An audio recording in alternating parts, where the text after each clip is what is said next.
Gonna go live. Here we go.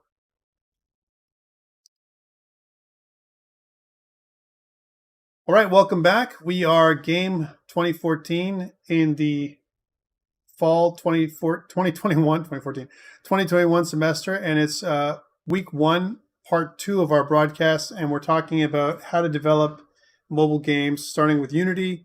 And there's going to be a few assumptions here that I'm going to make today, which is you don't know Unity, all right? If you know Unity, fantastic. If you've had an opportunity to develop with it, great.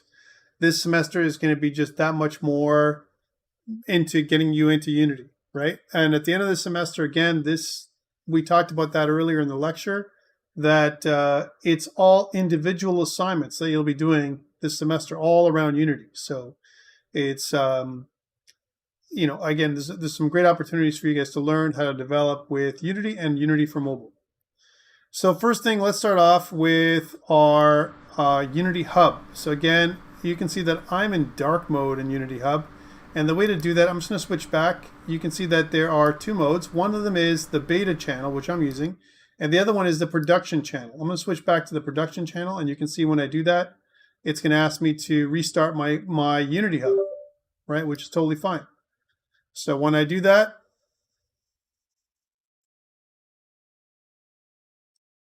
today it's going to restart.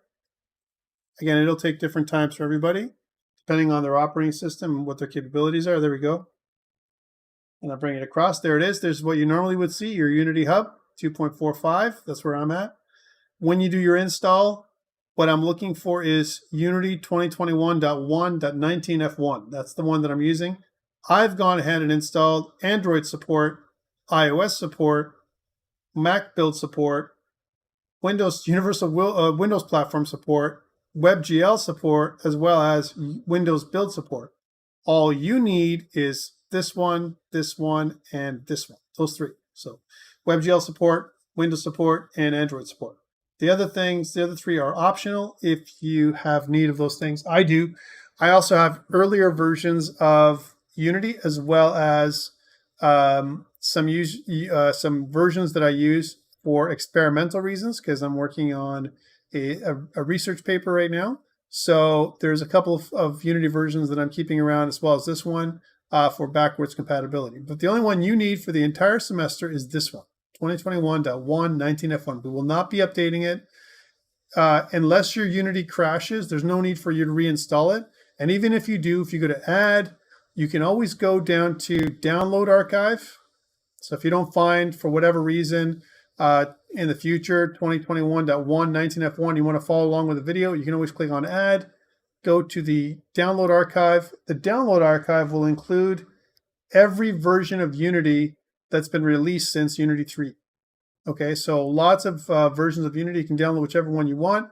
You can see that every week, pretty much, a new minor version fix or patch is kind of done with Unity every single week, right, of the entire year. You can see that that's happening, right? So week after week after week. So it'd be crazy to update every single week. It could cause problems. So we're going to stick with 1.19. That's the one we're going to develop on for the remainder of the semester. That's why I'm doing it. Not because I don't think each patch adds more functionality or stability or whatever. There's no point, is what I'm saying. It's very minor. Okay, so that's what we're working with. So hopefully you've downloaded and installed this version of Unity. Okay, and now I'm going to ask you the question I always ask, which is, are you with me? Are you here? Have you installed Unity 2021.1.19F1? Check mark for yes, X if you haven't or you can't. Okay, I see a couple of check marks. So far, so good. Okay. Excellent. All right, so it looks like most people are doing well. I'm just going to check YouTube as well. Make sure you guys are good. Yes, looks like you guys are all good there too. All right, that's great. Thank you for that feedback. Okay, the next one is LDPlayer. So LDPlayer, I mentioned earlier, it was one of the packages I wanted you to download, is this one. When you download it, there are different versions. right? For example, there is an Android 5.1 version, an Android 64-bit version. For me, I run the Android 64-bit version, which covers Android 7.1, right? This is the one you want right here, this big download button. And this should work for most people. And I mean that in that if you must have a couple things happening. One, on the back end, it uses VirtualBox, right? So VirtualBox, it is a free virtualization software that's created by Oracle. Okay, so VirtualBox, free and open source actually, is what you can use. So it's kind of in contrast to using VMware. So VMware is more of a proprietary system, and VMware allows you to, if you look at VMware Workstation, it is kind of the de facto standard in running virtual machines. Okay, so a virtual machine is basically an emulator, a machine emulator that emulates the machine in pretty much every aspect. It's hardware independent. That's really what virtualization is. So it doesn't care about the underlying hardware. There is the host hardware and there's the guest operating system. And what's happening here is with LDPlayer, the guest operating system is Android. Okay, that's what happens. So you're running a little Android device inside of your Windows system. That's what's happening. And what this does is it allows you to run Android games on Windows devices. Okay, so that's what it does. And it's great for us because it's fairly straightforward. It's when you actually get it running, it's pretty much hassle-free in terms of connecting to Unity. Okay, so when we download and install LDPlayer, it will not look like this. Okay, and what I want you guys to do is click on this little settings gear on the right. Okay, you'll see it regardless of whether it's this way, which is landscape, or up and down, which is portrait. Okay. Again, if it crashes on startup, it's because you may not have virtualization enabled in your BIOS. Some people have suggested that they want to use something like BlueStacks or another virtualization software. It's okay if you can make it work. I've only been able to make, with consistency, LDPlayer work every single time. Other older apps that I can also make work that I've done the last time we ran this course as an alternative are applications like Genymotion. Okay, Genymotion, again, free download. It's an Android emulator, and you could download the desktop version, and I think it's fairly good. It takes more effort to make it run properly. But it's very similar. It allows you to run games. I find the performance in terms of running games on Genymotion a little bit inconsistent compared with something like LDPlayer, which is made to play games. Okay, so there's a couple of these. I recommend LDPlayer, and a lot of times what happens if it doesn't run, it's because virtualization is not supported on your system, whether it's your BIOS, you have to turn the switch, turn it on in your BIOS, or your CPU may not support it. Okay, but that's what you need to run. You need to run some kind of emulator. Worst case, we're going to run the simulator inside of Unity, and I'll show you how to do that in a sec.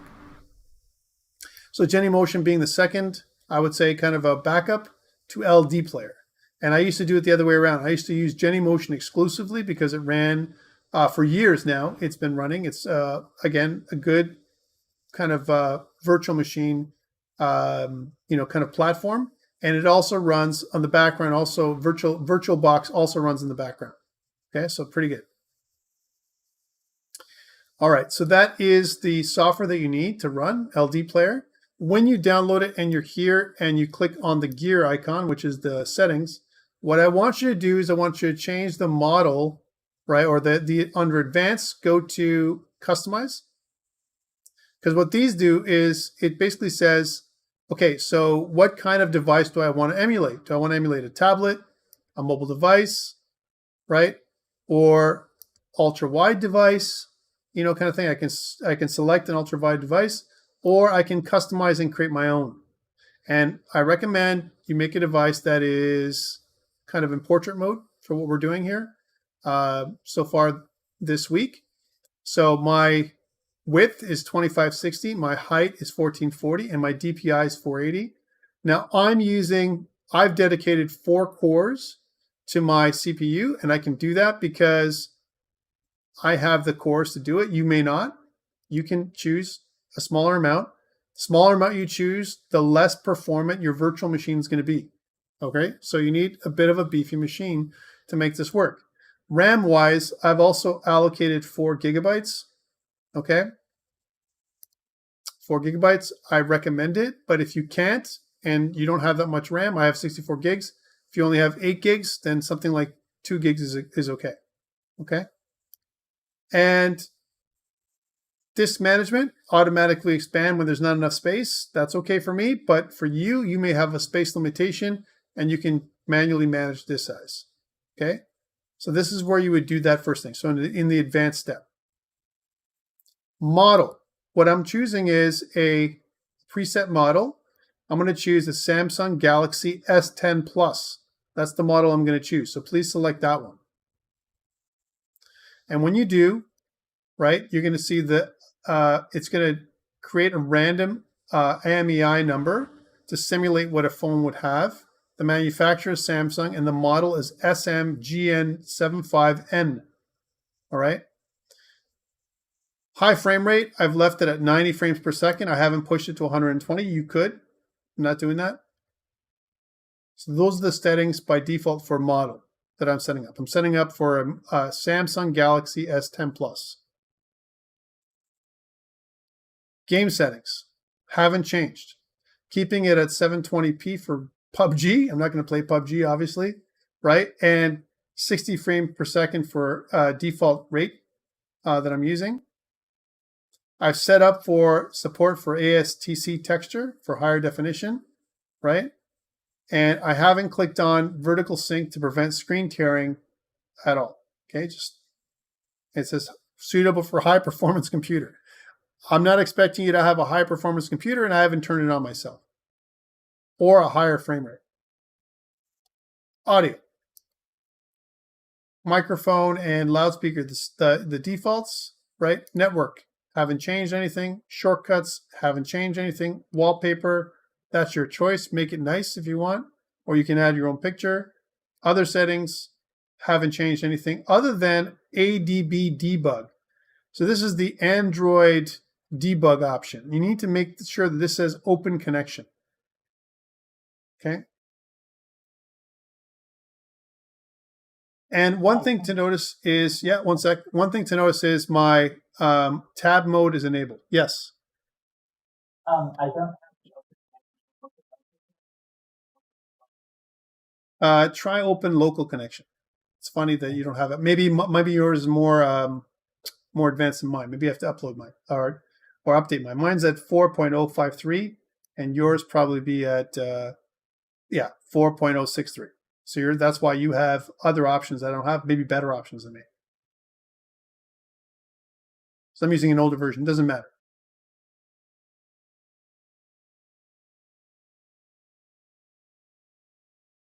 Back to this. So open connection has to be there for sure. So local connection is fine, yes. All right, then you save your options. It'll ask you to, if you've changed your setup like the way I've asked you, it'll ask you to restart LDPlayer. And when you restart LDPlayer, it'll look like this, something like this. It should be fairly straightforward to install. And again, I'm going to put in air quotes, should be. Right? It really depends on your system. It depends on what you have there, space, and do you have virtualization enabled, and so on. Okay, once you're here and you've set up LDPlayer, you're at this point, let's see who's got it ready. So check mark for those people who've set it up, X for people who can't or won't. There are some people that I had earlier today that couldn't and because they had a virus problem. So it kind of looked at them, especially if they're running McAfee, it looked like a virus and they couldn't run it. And I told them, I'd remove, McAfee. And they said, I can't, right? So again, what you can do is you can create an exception for certain programs. So this is what you need to do. You can totally, if you're running into problems, absolutely troubleshoot later. Remember, trying to figure out the problems that you're having right now, you can Google it. It's a fairly straight, there's some really good support for this stuff. So you shouldn't have a big problem Googling it, okay? All right, thank you for that feedback. It looks like a lot of you have been able to figure it out. Some people haven't. All right, so now that you've got LDPlayer running, right, and you've also downloaded the latest version of Unity, I'm using Unity Hub 2.45, but I want to show you that using something else, like if you go to hit the gear on Unity Hub, and if you go to advanced, and if you switch from production to beta, right, and if you go back with this little back arrow, it's going to ask you to restart. It says Hub 3.0 Beta 4 available. You click on this, and you restart now and install. It won't be but a second. It doesn't take long to install Unity Hub Beta. And I'll show you the advantages of it. I think there's some really good features, and I've been running with it for a while without issues. If you run into problems, remember what you can do. Uninstall Unity Hub or go back to the production version. Mine looks like this now. So it's kind of dark mode. Shows you installs in a different way. I think they've really done a great way of, producing a better UI. This is what they're working on. The Learn has a bunch of little videos built in, similar to what they have in the other one. But I think I like the way they've laid things out here a little better. They also have community where you can connect and stuff like that. So I think just an overall better layout. Not that it doesn't include this stuff in the other version of Hubs, but this is pretty good. So if I go to project now, right, one thing I want to do is I want to make a new project. It doesn't matter whether you're using this version or the production version. If I click new project, one thing to note is you're going to be asked what version of the project you're using. I don't want to use this 2019.4.16F1. I want to use, and there's a project selector a lot of times, 2021.1.19F1. Now, if this is the only one you have, that's okay. When I load this project version, right, then on the left, you're going to have several templates. These are like starter templates. If you click on core here, you can see that I have a couple of them, right? 2D core, 3D core, there's 2D mobile, and there's also 3D mobile. If you have this little symbol here next to it, it means you have to download another template. I don't need to download these ones because I'm not using them, but I did download the one for 2D mobile. So please download that template. It won't take but a second, typically. When you're done downloading the template, let's rename the project to something that's reasonable for today, which is GAME2014 and the fall 2021 semester, and it's lesson 1B. You guys are the B team. In this case, I'm also storing it in a unique place that's going to be for George Brown, GAME2014. I'm going to wait for a second for some of you to catch up. Again, make sure that the editor version, if you have multiple editors installed, is 2021.1.19F1. Because if you just choose defaults as an example, it may choose another version. And then you may have a different look and feel to your Unity when you run it. But if you've done what I've done, if you followed me, and if you've even got the beta version, even if you don't, it doesn't really matter. Any project you create here, this is just Hub. This is like a launcher. That's all it is, right? So it's not going to stop you from launching Unity. In fact, you can launch Unity without it. Let's run it finally. Let's create the project. It's going to take a bit of time.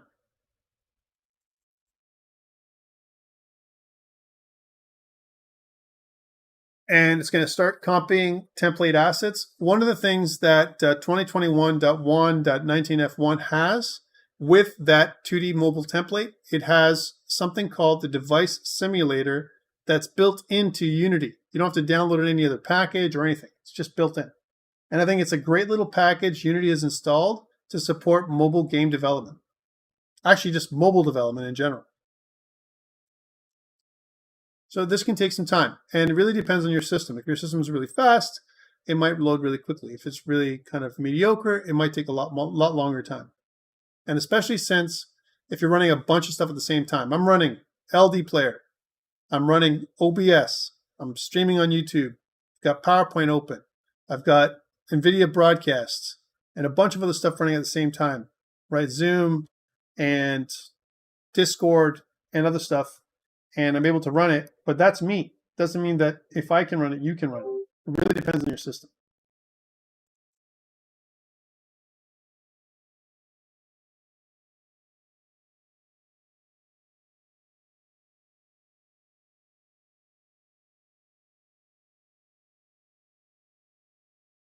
I'm just going to let it run. It's going to take some time. So far, my system with all the stuff that I've got running, it's about a minute and a half to load.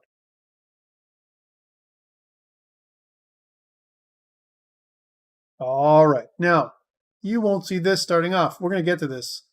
You're going to see this, something that looks like this. Okay. Guys, when you're ready, check mark if you're with me. If you've able to load Unity and it comes to this screen, even if it's not dark mode. Thank you, Michael. I got a thumbs up. Coffee for Kiera. That could be a book. Coffee for Kiera. All right. Take on.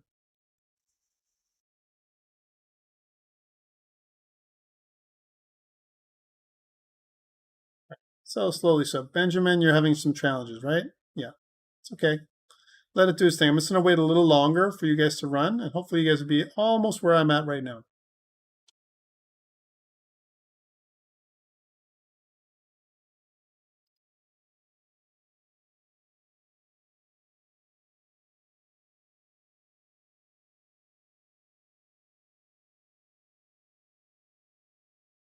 Yeah, I know. It's Benjamin. What are you running? What's your machine stats for this thing? I got 7 out of 25 so far. Have told me they're good.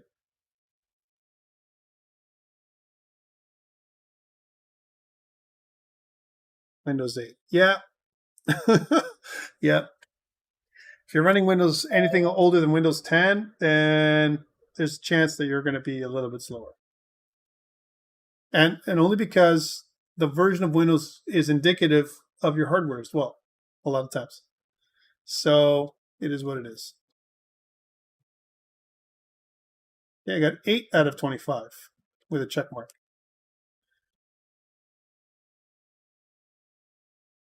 Yes, well, maybe you and I are probably the only ones that remember that. Windows 3.1.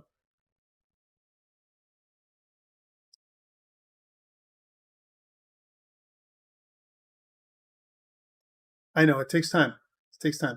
Again, you're loading up a package that takes up 30 gigabytes of space on your system. And if you're loading it for the first time, what it's doing, it's copying packages, templates, all kinds of stuff into your project, right, to get it going, right? It's kind of building everything for the first time. Yeah, I know, it takes time, Nathan, for sure. 11 out of 25. I almost got half. Or 26, let's say. A couple more people, and I'm going to move on. I'm waiting only because I want you guys, and if you're watching the video live, please bear with me. If you're watching the video, kind of recorded, fast forward. You don't want to watch this video with me watching people, kind of load up their stuff. And I'm not doing anything here because if I move on, people are going to, lose me, and I don't want that to happen.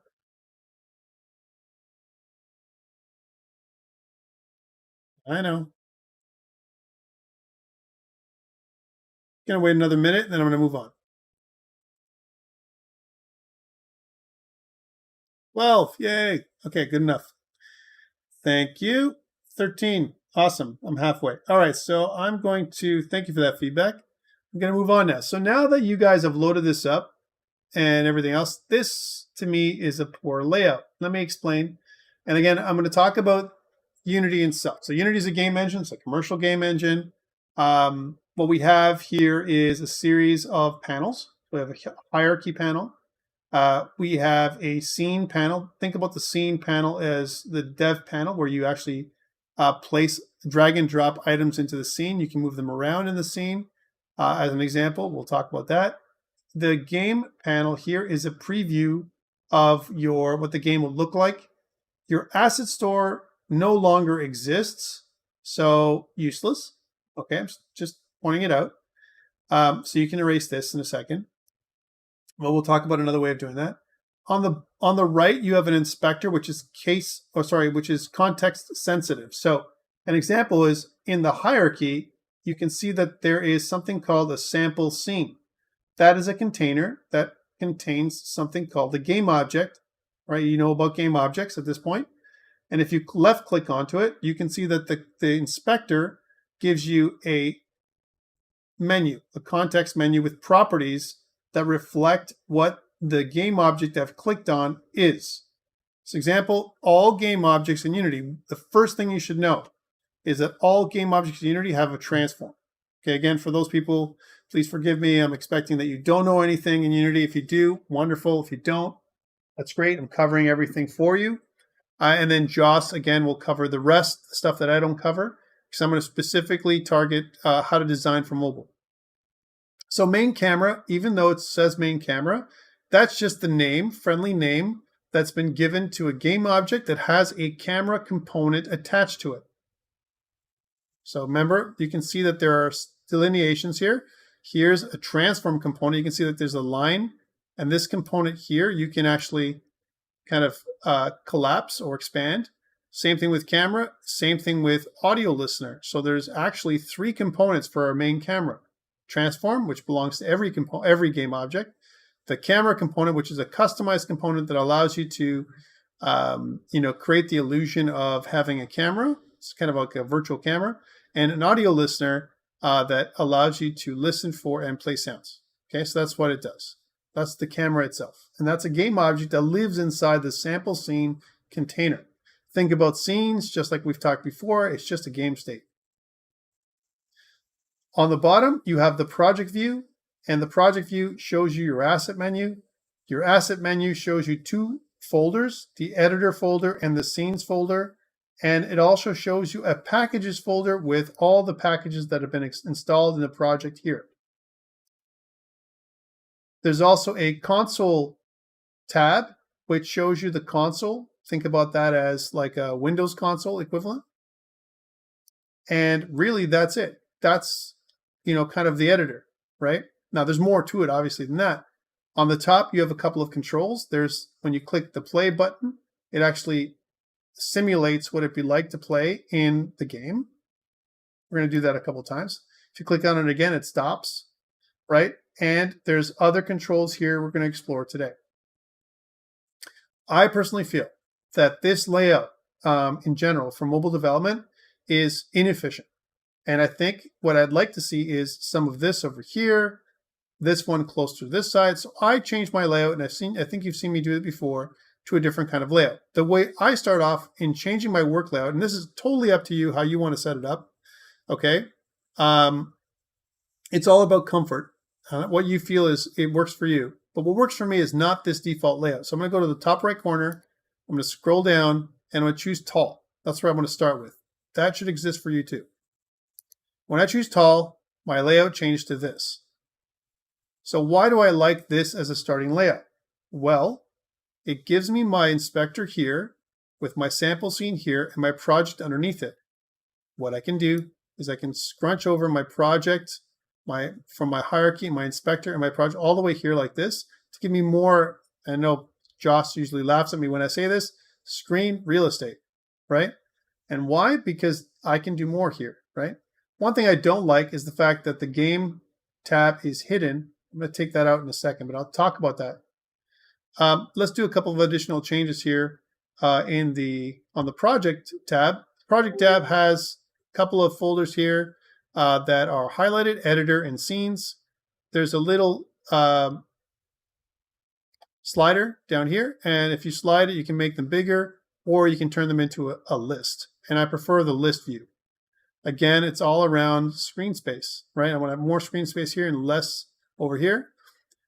Typically, the convention is whenever you want a folder to be something that you want to access regularly, you want to have the folder appear at the top of your assets. In order for you to do that, right now it's called scenes. You can always rename any folder you want by clicking onto it and then clicking onto it again a second time.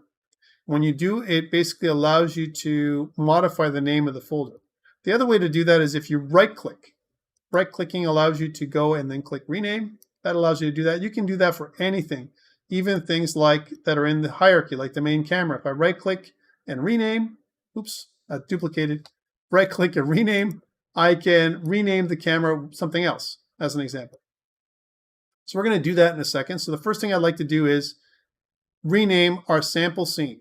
Let's rename our sample scene to main. So the way to do that, there's two ways. I can rename it here, right? By clicking and clicking again, or I can go into my scenes folder here. You can see sample scene here. I can right click and then click rename, or I can click onto it and then click onto it again. That seems to be the fastest way for me. Then I'm going to change the name of the sample scene to main. Enter.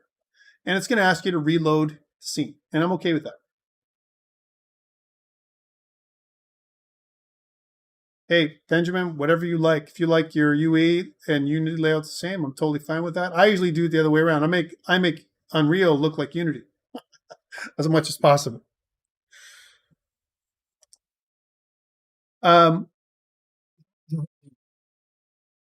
Okay, cool. So that's the first thing. And then the second thing is, like I said, sometimes I want my scenes, things that I use a lot, that I go into, scenes and scripts. Those two folders, I usually have it at the top. There's two ways to do that. You can rename scenes so that it has an underscore. So you can kind of rename it so that at the beginning it has an underscore, which will carry it to the top. But I think what I like better nowadays is where you kind of use square brackets. So this kind of indicates, hey, look, this is an important folder, right? This is my standard, and I think I like it. You may not.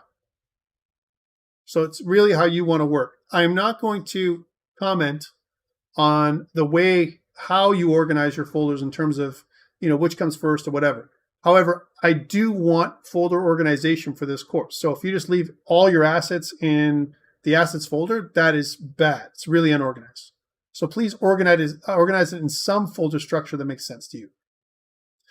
Next, let's add another folder. So two ways to add a new folder. I can right-click here, down here, and go create folder. By the way, you can do right-click and create anything, right? Or you can click on this little plus, which you can do the same thing, create folder. Or you can go to assets on the menu and go create folder. So there's three ways now I've shown you how to do the same thing. Let's right-click and create folder because that seems to be the easiest way for me. Create folder. And in there, let's use square brackets because I know it's going to be an important folder and I want to make it the scripts folder. One thing to note that Unity runs with C#. C#, the scripting language, not C# as a programming language. There's a difference. So what Unity does is it uses scripts and scripts attached to game objects.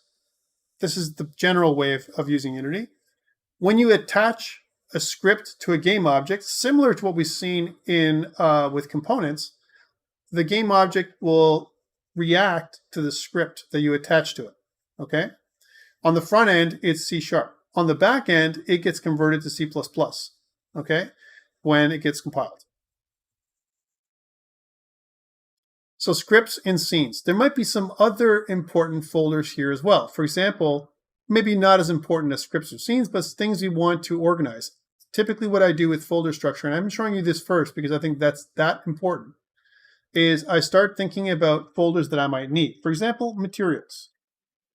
We might want to have different materials for to color our objects or to change the way the objects appear in our scene. We might also have new folder, textures. I might have additional textures. We're making a 2D game this semester.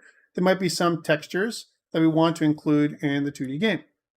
Some of the textures might also be sprites.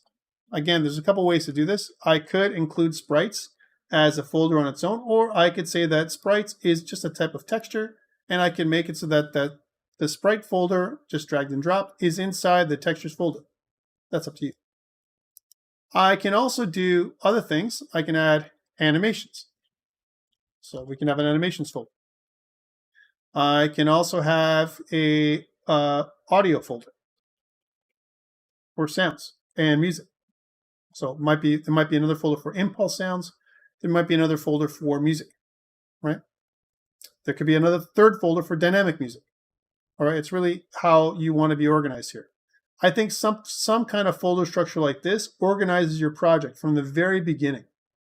And you could add folders as you go. One important folder, again, I'll make it square brackets, that I like to use, is called prefabs. All right? Let's just actually leave it like this. Prefabs, no square brackets, just like this. And what prefabs are, I want you to think about them as a type of blueprint, similar to if you're using Unreal, you're coming from an Unreal environment. Prefabs are very similar to blueprints, okay, where you can reuse an object that you compose. I want to compose an object. It might have materials and shaders and scripts and everything else, and I want to be able to reuse that object over and over again in my scene. It's similar to a blueprint, but not exactly, because Unity and Unreal do things differently. So let's say this is my folder structure, okay? And this is nice. You can see the assets nicely here. It's in a list. I can click on any one of these folders to look inside of them. This works for me. And if I want to, I can have more screen real estate. Great. This is number one. Two, I am missing a console. I like to see the console. The console was kind of hanging out somewhere else before. If you want to get a tab that you don't see here, or by accident, if you erase a tab, let's say you kind of drag and drop a tab, and I'm going to show you how to do that, and the tab disappears by accident. Let's suppose I drag and drop the game tab, and the game tab is here now. I just kind of tore it off from here, and I just close it by accident. Oops. You can always go to Window, and I can go to General, and then I can go to Game, and it'll be back. Right. So any kind of tab you want to bring back, you can bring it back. You can park a tab by dragging it into the kind of the same area that the other tabs exist. Let's do the same thing for console. So Window, General, Console. And you can see now I have a tab for my console, but I don't want it to be floating like this. I want it to be somewhere in here because I want to have the most real estate I can for development. So I'm going to take the console tab and put it underneath the project tab. And you can see now that it splits between those two things.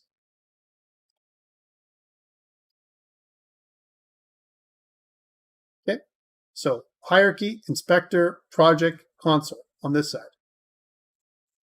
Now, for the game, scene is where we do our development, but you can see scene is kind of a weird rectangle.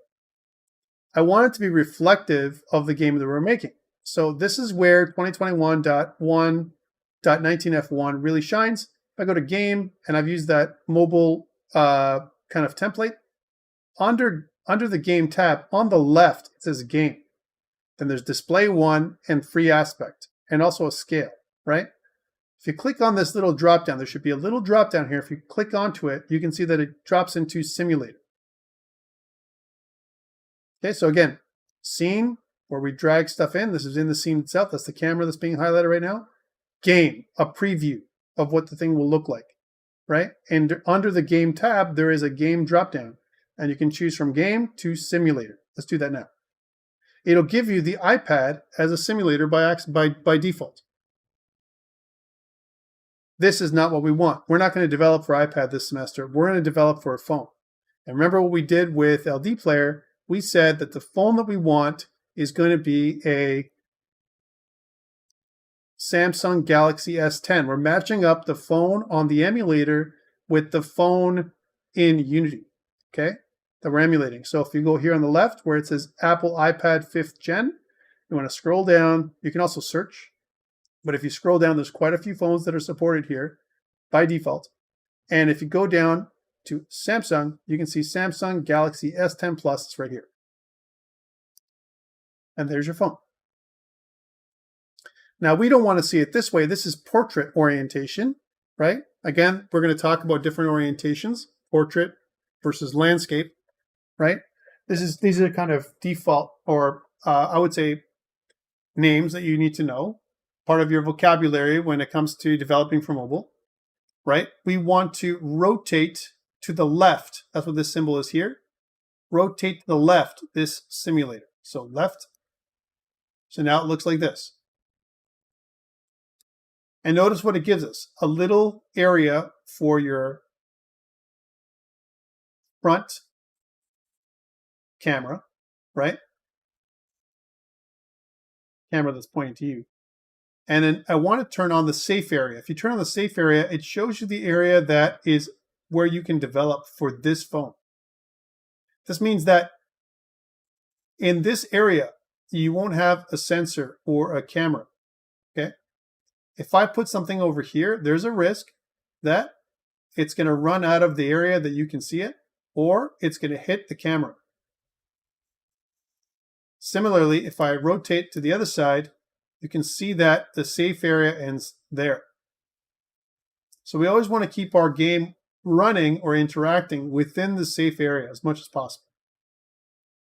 For different phones, the safe area will change. So if I went to iPhone, let's go for an iPhone 12 Pro Max, the latest iPhone, you can see that the safe area is different, with a small area that's here, down here, that's not safe.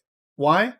On the iPhone, if you flick up from the bottom, it will remove the active application, right? So this area here will have a little thing here that shows that you can flick up or, kind of drag up from the bottom, right? There's also a cutout that exists on the iPhone, at the top, which represents where the camera and sensors are, right? And there's an area down here where there's a bevel and some rounded area here, which is not safe. Why? Because if I kind of rotate the other way, these areas here are equally measured, if you will, okay? So safe area is an important thing. We're going to learn more about that. And it's good to kind of, let's rotate our phone to the left, and let's change it back to the Samsung Galaxy S10 Plus, which is what we're going to play with.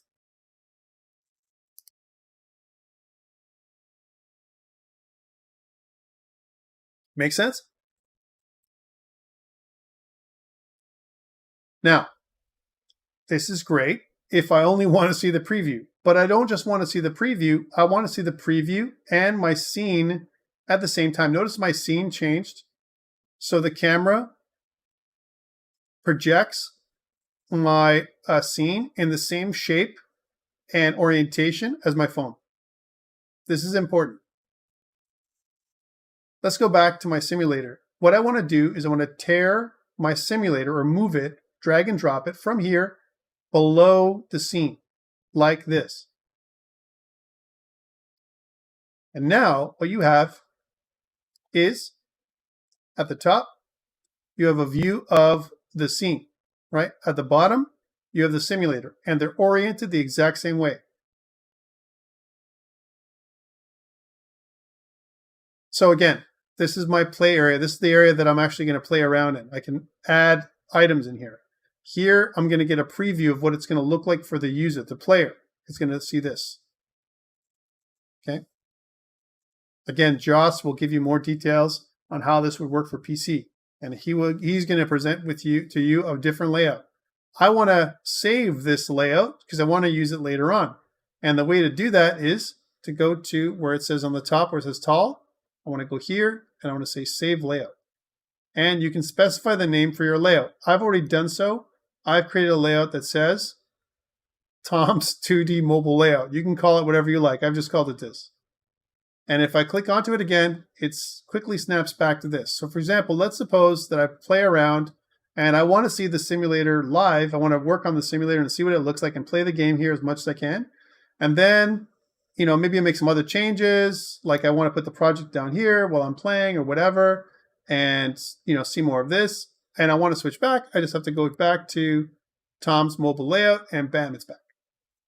If you don't like this layout, or if you miss something, or if you tear off a tab or something and you ever want to go back to the original one, you can always go back to default, which gives you back this. Okay, this is the original layout. So workspaces is very important in Unity because the way you work, if you're organized, you can work better. So I start with this when I teach Unity. So here I am, I'm ready to go. I have my simulator down here and my scene up here. I have on the right a hierarchy with a main camera in here. And what I want to do now is I want to add a new game object, right? So adding a new game object, notice there's a plus up here. I can add it this way. So 2D, sprites, circle, I could do that. I could also right click. So I can say 2D, sprites, circle. Okay. Or I can go to assets, create, 2D, sprites, circle. Okay, I can do that either way, all three ways you can do it. I'm going to do it the right click way. So I'm going to right click, I'm going to go to the object, sprites, circle. And then it adds a circle object. The object, it gets a name. You can rename this. This is just a friendly name that it gives you. You can change this to whatever you want. Notice that circle is very similar to main camera in that it has a transform. Both the main camera and the circle are identical when it comes to the transform. Both of them have the same component. Remember, that's one thing that all game objects have, a transform in Unity with position, rotation, and scale. Where they differ is the circle has a sprite renderer component and the main camera has a camera component and an audio listener. That's what makes them different, but they're both game objects. One thing to note is if I disable a component, if I click this little checkbox right here, I can disable the component and then suddenly we don't see circle anymore because there's no sprite render component attached to it. When we see attached, we mean that this component is active and underneath the hierarchy of the circle container itself. The circle game object is itself a container. So a game object can have several other game objects within it in Unity. Circle. All right, so I can put the sprite renderer back, which renders the circle itself. And this is the sprite, which is just a texture that's inside the sprite property. So each component might have several different properties that are exposed. These are the properties that are exposed here. For your knowledge, any property that's exposed here that's named normally can be accessed with code. So if I see a property called sprite, I should be able to go to sprite renderer and go to the sprite property and modify it. Same thing with flip or draw mode or whatever. Same thing with the camera. I can disable the camera component, but unfortunately for 2D objects or 2D games, the camera is required and won't allow you to really disable it. It just won't work properly. That's all that would happen. If I disable the whole camera, this just disables the camera component. If I disable the whole camera, the camera gets grayed out. I can disable the whole game object by clicking on the top component here, this part right here. Disable the whole component, the whole game object. Okay, so that's how you add a game object, enable and disable a game object. You can also rename the game object by clicking here, right-clicking and going rename, or clicking once and clicking again. Like we said, all those methods allow you to change the names of the objects. Okay. What about if I want to move an object inside the editor? Well, I can click on the circle. Right now, there are several different tabs in the top. The hand tab allows you to pan the environment around. Okay, that's the W key is the equivalent shortcut key. So Q key.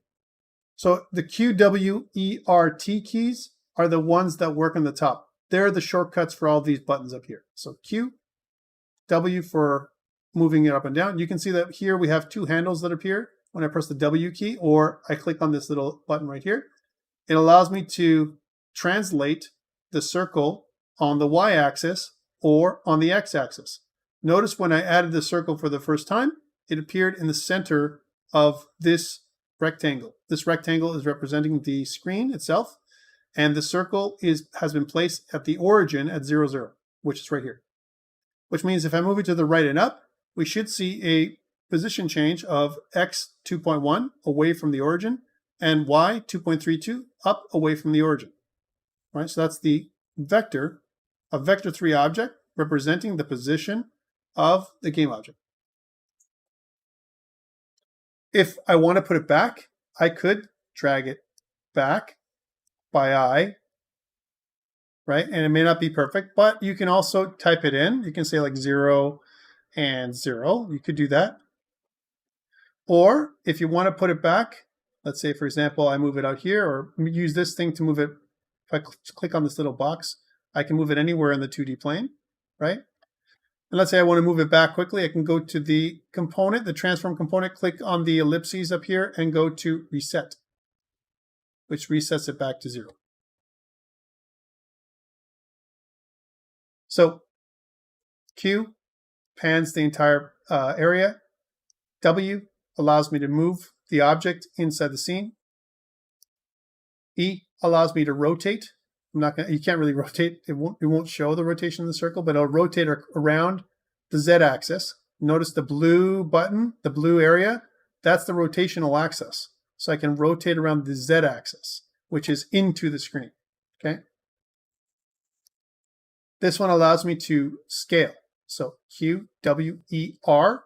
R allows me to scale the object, make it larger in one direction or the other. Okay, so I can modify objects I put in the scene. Again, if I don't want to, I can press the buttons, or I can go here and reset, and it'll reset it back to 111. Okay, and we'll talk about the other ones in the future. This one's especially key. All right, so this is the way I make a circle appear on the screen. That's nice. Let's change the color. In order for me to change the color, what I need to do is change the material. Right now, the material is set to Sprite's default. And I don't have another material I can change. I could also tint it by clicking this button right here, or this area right here. I can tint the material that's been set up to something else. If I click this, for example, make it red, it'll turn into a red circle. But what if I wanted to add my own material? Let's undo that change. Control Z undoes the last change. Okay, and it has a pretty good memory of how many changes it can undo. Be careful though, if you're making a lot of changes, there is a limitation. I would file, save, which saves the scene, file, save project, which saves the entire project, okay, when you make changes. Excellent. So now that I've got this, I want to make a new material. I'm going to click on the materials folder.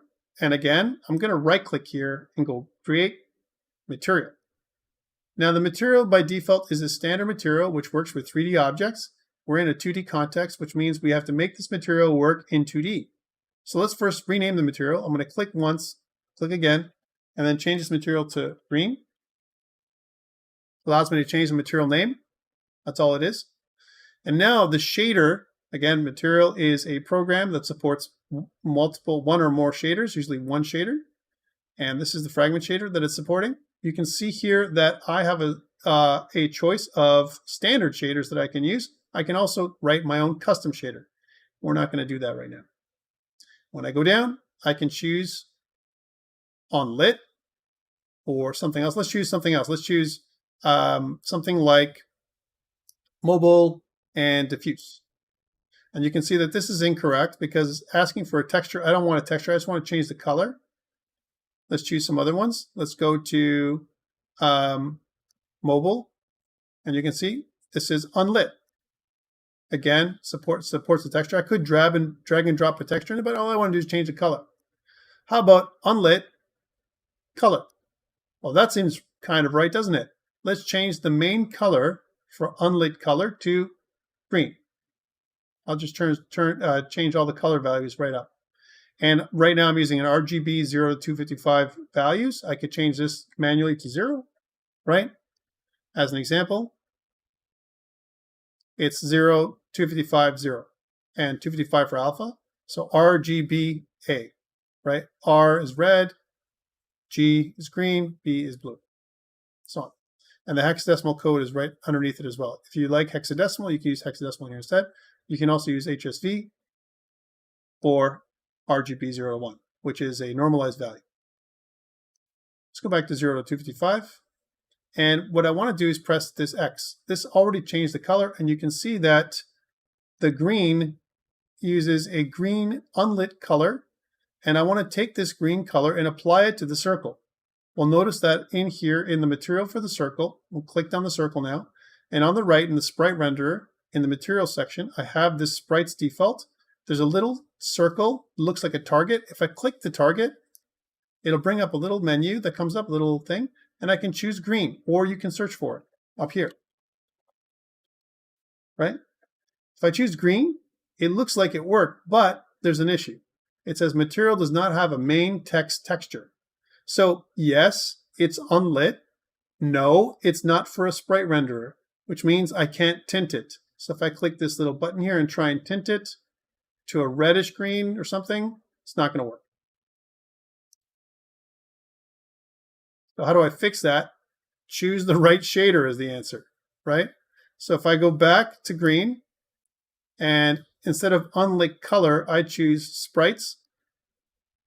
And if I go to diffuse, you can see that it takes two different sprites, right? A sprite texture as well as an external alpha and a tint. That's the tint I've chosen, green, and I'm good to go now. If I go back to my circle, it's not complaining anymore. It's not giving me that error. And if I want to change this so it's kind of a red tinted green, I can certainly do that. Now, here's something. Let's go back to this. How come, if that's true, I'm using the green texture, do I have this dark area? Well, there's a couple things, right? Again, what I chose when I went to my sprite, so let's go back to my thing here. You can see that this is the material. I've chosen green, green, green, right? And I chose sprite diffuse. There's also sprites default, and that's the one you want. Diffuse actually allows you to use light, and there isn't any light in the scene because it's a 2D scene. No problem. Next, let's go back to the circle, and let's see if we tint that one now. So if I tint it more towards red, you can see that I can change the color values. But all it's doing is if I make it red, it becomes more black, because what I'm actually doing is I'm changing the values that I have here, and they're additive. So I want to add 0. Okay, so that is kind of a material. I've added a circle that's green in the middle of my scene.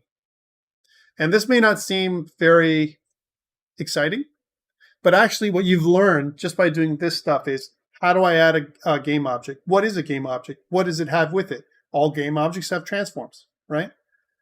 We haven't really learned about scripting, and that's okay. But what we've also learned is that this is my little green sprite that I put in the center of my screen. I can move it around by using these keys here, or using the shortcuts, right? I can move it around, and you can see that it immediately moves in the preview wherever I move it. Okay, I can change it back manually. I can even move it manually. If I wanted to move it exactly 1.2 to the right and 1.2 up, I can move it exactly to that in that particular location. Okay, I can also reset it. So these are the things we've learned. So there's a lot, even though you don't think there is. There's quite a few things you learned now. All right, next. I want to deploy this little application, which is completely useless. I want to deploy it, right, to my LD player. But first, what we want to do is we want to try and make it run here. If it doesn't run locally in your simulator, then it won't work in your emulator.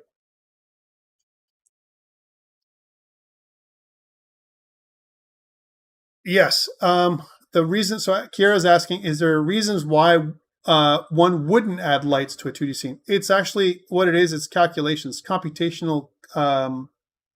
It increases the computations that it has to make every frame, because I have to calculate what the effects of a light would be in a 2D environment. It's neat. It looks really great, but it increases the how computationally expensive something is. Because that light, any object that has the same material that's on it, you're going to calculate the effect of that light on every single object that that light is affecting, just like you would in 3D. Again, not as computationally expensive as 3D, but still. So we typically don't start with lights. Okay, so now that we have here, we want to deploy it to LDPlayer, but first we want to run it locally. So to run it locally, you click the little play button up here.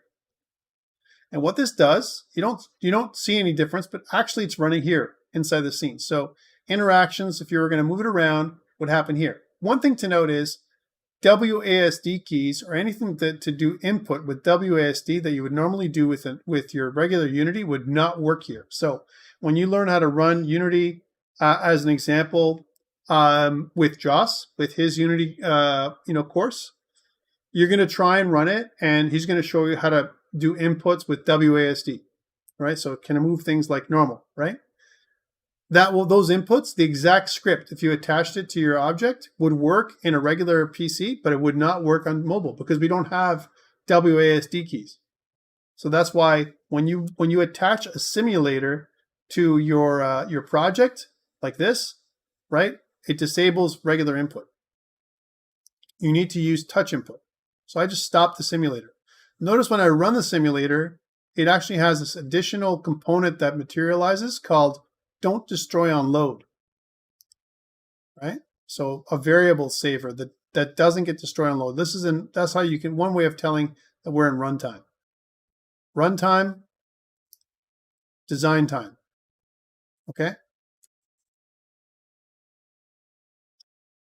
Next, let's deploy. So one thing to note is whenever we deploy to anywhere, right, we need to modify, especially for mobile, we need to modify the project settings in order for us to do this. This is where you guys kind of came in, some of you at the end of the first class. So in order for me to do that, I want to go to File, and I want to go to Build Settings. Under Build Settings, notice that the scenes in the build are automatically scenes main by default. Notice that there I have quite a few choices of platforms that I can target. Right now, my target platform with a little Unity symbol at the end of it is PC, Mac, and Linux standalone. I can choose something else, for example, Android. But just because I chose it, it didn't switch. I can select it, but then I need to switch platform. So please select Android and then click on Switch Platform. It'll take a sec. Okay, I'm lying. It'll take more than a sec. Depending on your system, it could take a while. And depending on how many things you have in the scene, it could take a long while. Here, we don't have a lot of stuff in the scene, so it should be fairly quick.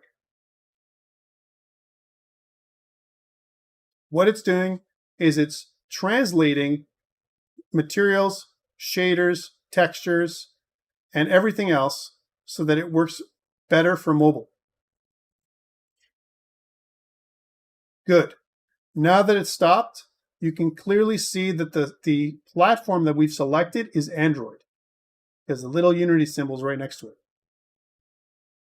Okay, we're not done yet. Now, we need to go to Player Settings on the left. There's two ways to get to this. Okay, one way is to click on Player Settings, and this will come up. The other way is if you go to Edit, Project Settings, and click on Player. Both are equivalent. It just brings up this window. So again, if I click on Player Settings, we're back to this. It's a shortcut. Okay, immediately when you get here, notice that there are several tabs. These are the tabs you'll have probably less than me, right? Because I've also included iOS. You probably will have this one, this one, this one, and this one, these four. Okay? Or maybe just these three. But right now, the Android tab is highlighted because we've switched to Android. Icon means the icon that's going to appear in LDPlayer. So you can access the, your application. Right now, there are no icons. You can select and add a new texture that is slated at 432 by 432 pixels. You can make your own and add one for the background and for the foreground, two different textures, right? And so you can make your own icon. Same thing for 324 by 324. These different sizes account for different sizes of screen. So for example, if I have a larger phone, then I want to use XXX HDPI, right? High definition, per inch, right? Kind of thing, 432 by 432, right? So triple X means triple X in size and so on. And then you can see as I go down, there's medium DPI and then kind of large DPI, and then that's it. That's kind of the smallest, or low DPI, low DPI. 81 by 81, you can make different icons for those if you want to. We're not going to make an icon. I'm just going to show you these are the things you could do. You can make an adaptive, a round icon, and there's also legacy icons. Resolution and presentation. By default, it's full screen window. We should leave it there. Hide navigation bar in your app, absolutely. And render outside safe area, yes, you do. You want to do that because maybe you want to have a background that renders there. If not, it'll clip at the safe area. Sometimes it's good to turn this off if you want to see the effect of items that are outside of the safe area. So you want to set up your UI more effectively. Optimize frame pacing, leave that on. And if I scroll down, you can see that I have portrait and portrait upside down. I want to turn those off for my example for today because I don't have my app in portrait mode. It's only going to support landscape mode for now because that's what it looks like, side to side as opposed to up and down. The next one I'm going to click, I'm going to collapse this one. And I'm going to go to splash image. Splash image shows you the Unity logo. All right. You could change this, and in pro mode, I don't have a pro mode. You could remove. Notice that it says alternate portrait image. You can remove this and make your own. Not going to do that. Other settings. Okay, so we have our color space gamma. It's an approximation of color, and it's okay for us right now. Later on, we'll try and use linear and see what that looks like. But one thing we want to get rid of is this Vulkan. For example, if you have this clicked on, automatic auto graphics API, that's typically not a good thing. What we want to do instead is you want to specify, you can see that when I do that, it imports everything again and rejigs all of my assets. And that's not what we want. We don't want auto graphics API. I want to click that off if you have it clicked on. We want to instead get rid of Vulkan. So click on Vulkan and then go to this minus sign and click minus. And this will remove Vulkan from my API. Now you might say, why? Vulkan is a brand new interface and blah, blah, not all phones support it. That's why. And sometimes it causes problems with mobile builds for us. So we wanted to support OpenGLES for this course. Can it work? Absolutely. Next. When we scroll down, multi-threaded rendering is okay. We leave all these the same. Light map encoding. Low quality. That's okay because we're not going to have many lights in the scene. If we did, we would change this.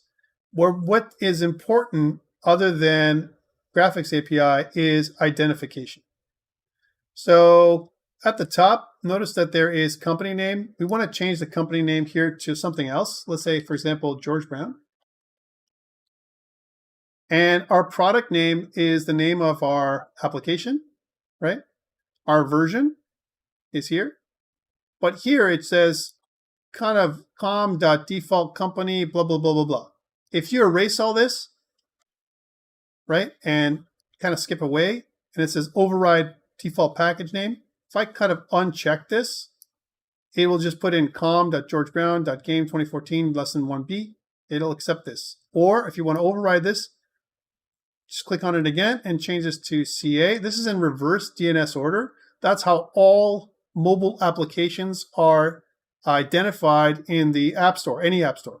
So this is a unique identifier for your application. So ca.georgebrown, and you can make this so it's lowercase if you want. Usually we do.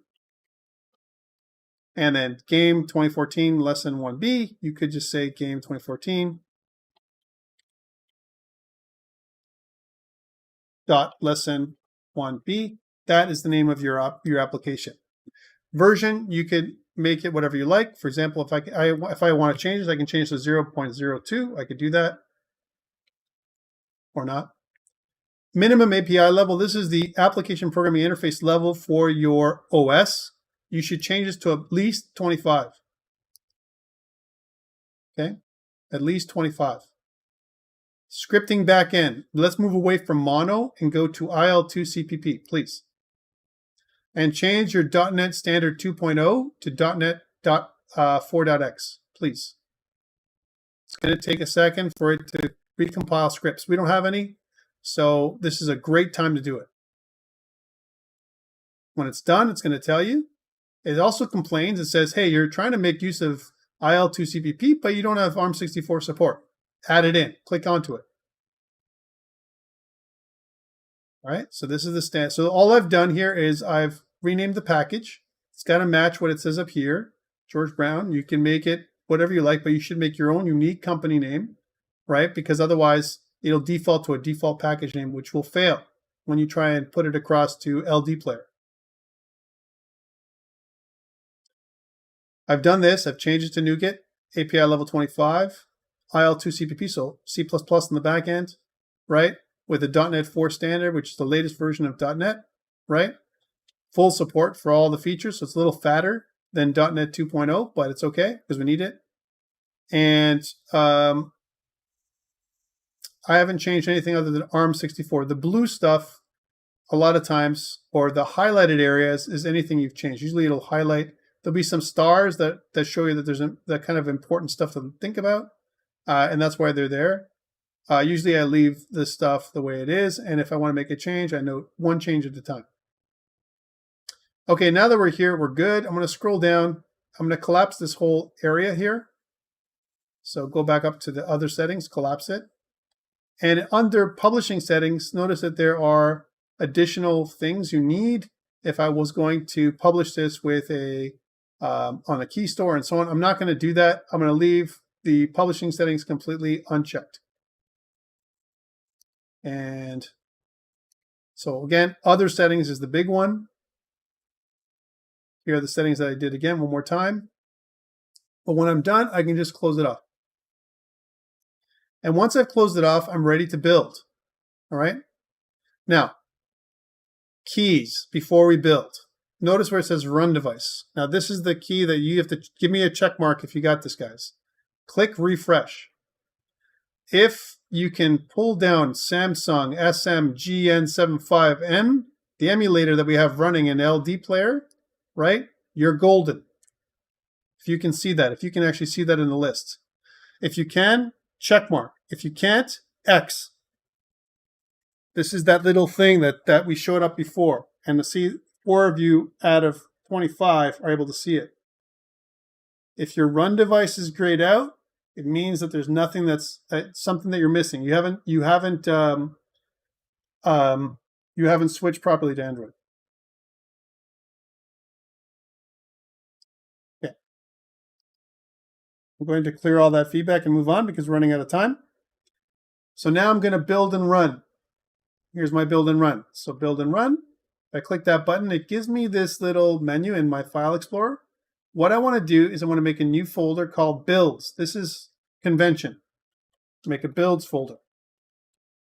In the builds folder, we want to kind of double click in there and then make a file name for my project. I'm just going to call this Android, lowercase.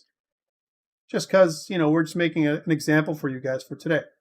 And then click save. When you click save, it's going to attempt to build and run the project on my LDPlayer. Let's try it. Now, this can take several minutes. Okay, so depending on your system, this could take 10 minutes, right? Or longer. And the more assets you have, it can take a whole pile longer than that, right?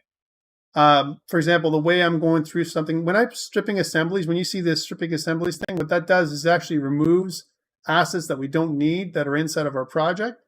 And so that the project is much smaller. This is really, really key. Stripping assemblies is an amazing kind of feature for Unity, because what it does is I can have my project can be like 3 gigabytes of stuff that I've put into it. Maybe I've got sprites, tile maps, but I'm not using it all. It only adds to your APK, your Android package. It only adds those assets that you've actually added in, which is really, really cool. Yeah, you need to install those SDK tools ahead of time, Justin.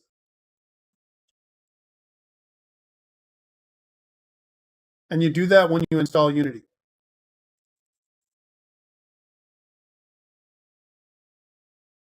So you can see it takes some time.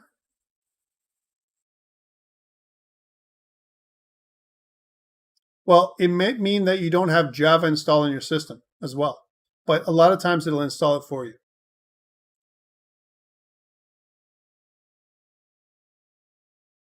You have to look inside of, if you look at an inside of Android, when you do your build, it'll actually show you the, what packages you added in. There's you can actually, it's collapsed. If you expand it, you'll see that there's other things in there. When we get to this point, if you see building Gradle project and deploying player, and once you see that, you see Android Logcat. Android Logcat is a kind of like a little console that gives us the performance, almost like a, it's the stack, kind of the call stack of our project, of our application on the Android device. So you can actually track any interactions that happen here, right? We don't need it. I'm just going to turn it off for now. But if I go back to LDPlayer, you can see now that I'm clearly running.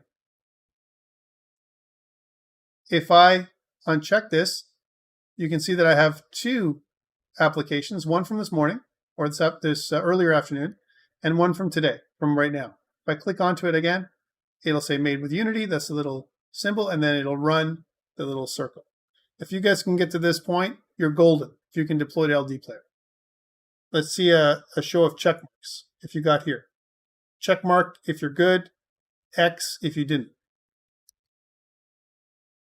Justin's got X. I know, Justin, you've got your issue with your missing SDK tools.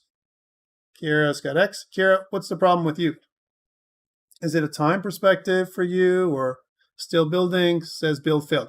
Yeah, so there's a reason why the build failed. You got to go into your console and see why it failed.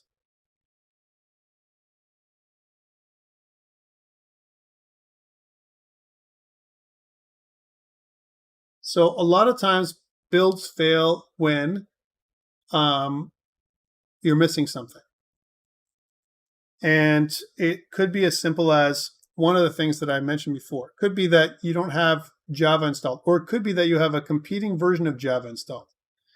And this is where the environment setup is very, very important. So going back to this, let me show you where this happens, and we'll stop for the day. So if I go to File, notice that there is, like I said, build, settings, and build and run and all that stuff. If I go to edit, there is project settings, but there's also preferences. If I go to preferences, preferences gives us a couple of things. One of them is it gives us things like external tools. So external tools are like, what am I using for my external script editor? Microsoft Visual Studio 2019. It's my default, right? And if I scroll down, it also shows me things like the Android tools that are installed. So take a look at these things. So for example, my JDK was installed with Unity, recommended. So Justin, this should be included for you. SDK tools installed with Unity, recommended, right? So that's inside of Android. All these things were installed with Unity. I didn't install them. And one of the challenges is if you've already got Java installed or OpenJDK installed separately, it may clash with your installation of Unity, and that might be causing you to fail.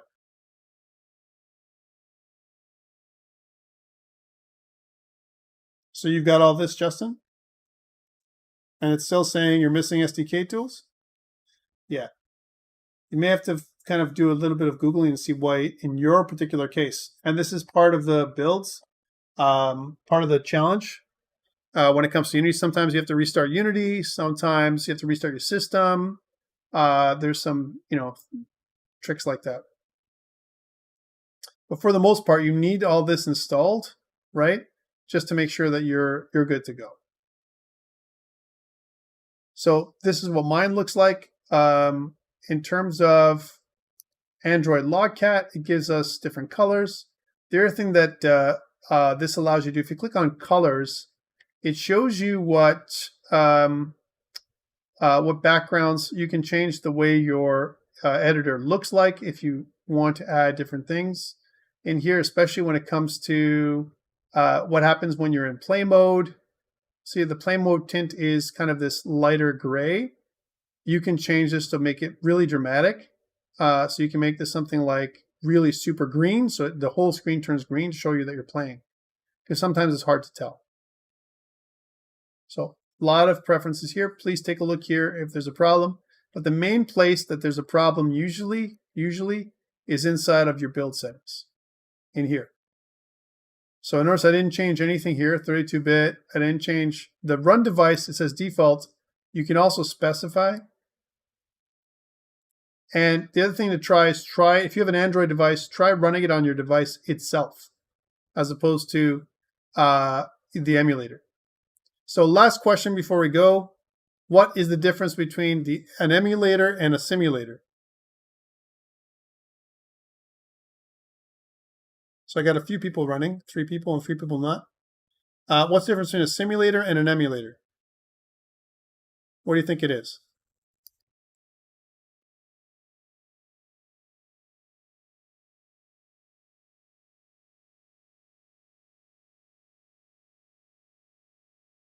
So the way to think about it is this.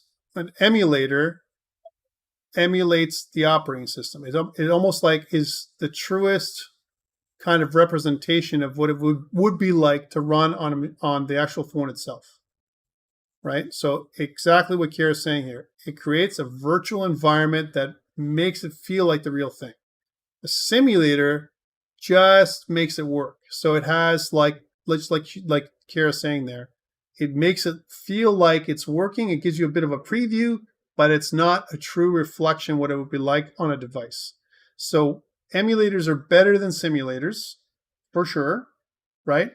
But there's nothing that rivals the real thing. It's always better to plug in an actual device. And if you were to do that and the device was set to developer mode and you could detect it with Unity, then you can actually deploy to a real device right now with no other developer requirements, okay? And maybe this semester, if we have time, I'll show you guys how to do that.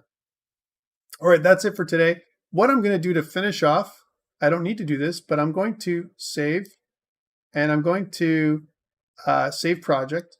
If I ever want to keep these empty folders and I want to put this up to GitHub, it will not work. Remember, I have to add something in here so to maintain my structure, or else these folders will disappear. What you can add is a git keep file. So create, right? And I can make whatever file I want.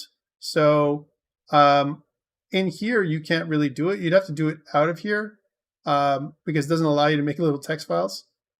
So scripts you can do, but nothing else. So let's get out of here and see what happens. And the way to do that is if I right click on any one of the scripts, right? What I can do is I can kind of show in Explorer, right? Show in Explorer. And what this will do is it'll pull up Windows Explorer. And this is the actual, what Unity looks like on the outside. And what I can do is I can go to Assets. Now that I have my Unity app, I have to close it down. So let's close or exit from Unity. Right, there we go. So I'm out of Unity. It's going to shut down properly. And then it kills all the meta files. And if I want to maintain my folder structure, I go into Assets and I go into Scripts, let's say, and right click. And then I want to add a new text file, right? And instead of me calling it text, I can just do a .git keep. It's just like an empty file, like a placeholder. That's what this does. So I can take this, copy it, and I can put it anywhere that I have nothing. So if I have a folder that's empty, I can put it in here temporarily. And later on, what I can do is I can go into those folders and I can remove the git keep file. Okay, so that's how it works. So this way it'll maintain the stuff on GitHub if I want to put this up. Now remember, with GitHub, we did it with Visual Studio last time. And again, you don't have to remember any of this stuff. I'm just showing you a demo today. right? So that's why I'm recording it. What we want is there's a couple of, kind of GitHub tools we can use. And one of them, right, is Gitkraken. So if I look at Gitkraken, that's kind of a very popular tool that you can use that is outside of GitHub. Let's see if I can actually remember my password. Maybe, maybe not.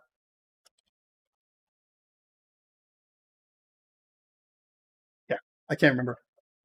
Anyway, the point is that when you, let's sign in with GitHub here for a second. Sure. Awesome.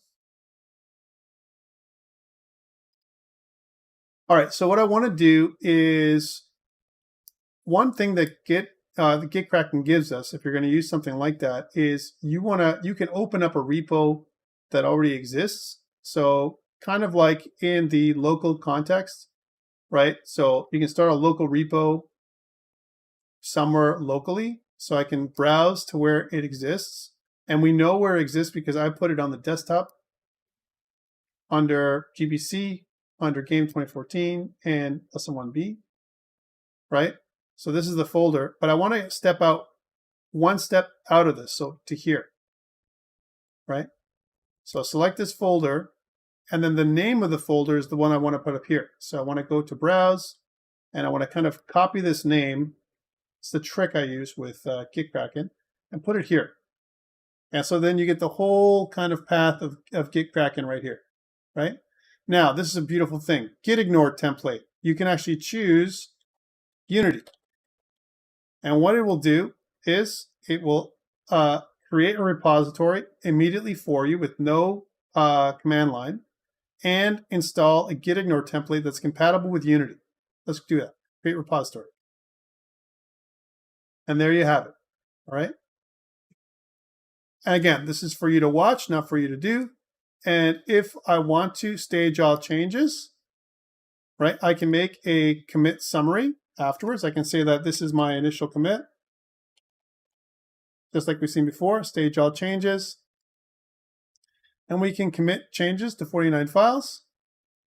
And then what we want to do is if we want to push this to a remote, right? There's no remote. Do we want to add one? Yes, we do. And then we can select where we want it. We can go to George Brown College. This is how beautiful it is to do it this way with no command line. Again, this is a really nice thing.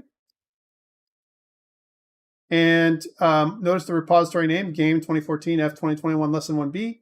We can say it's the origin remote, public. We can give a description if we want to, or we can just create remote and push local references. And if we do that,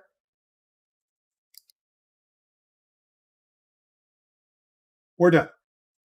And we can look at it on GitHub right here. So this is the actual object itself. You can see that it pushed assets, but because of our git ignore file, it did not push the library folder, which is the biggest part of where it would fail. So I'm going to give you this whole link. I'm going to put this inside of our content area for today. So we're going to say web link, and we're going to say GitHub link for, I'll say week one GitHub link.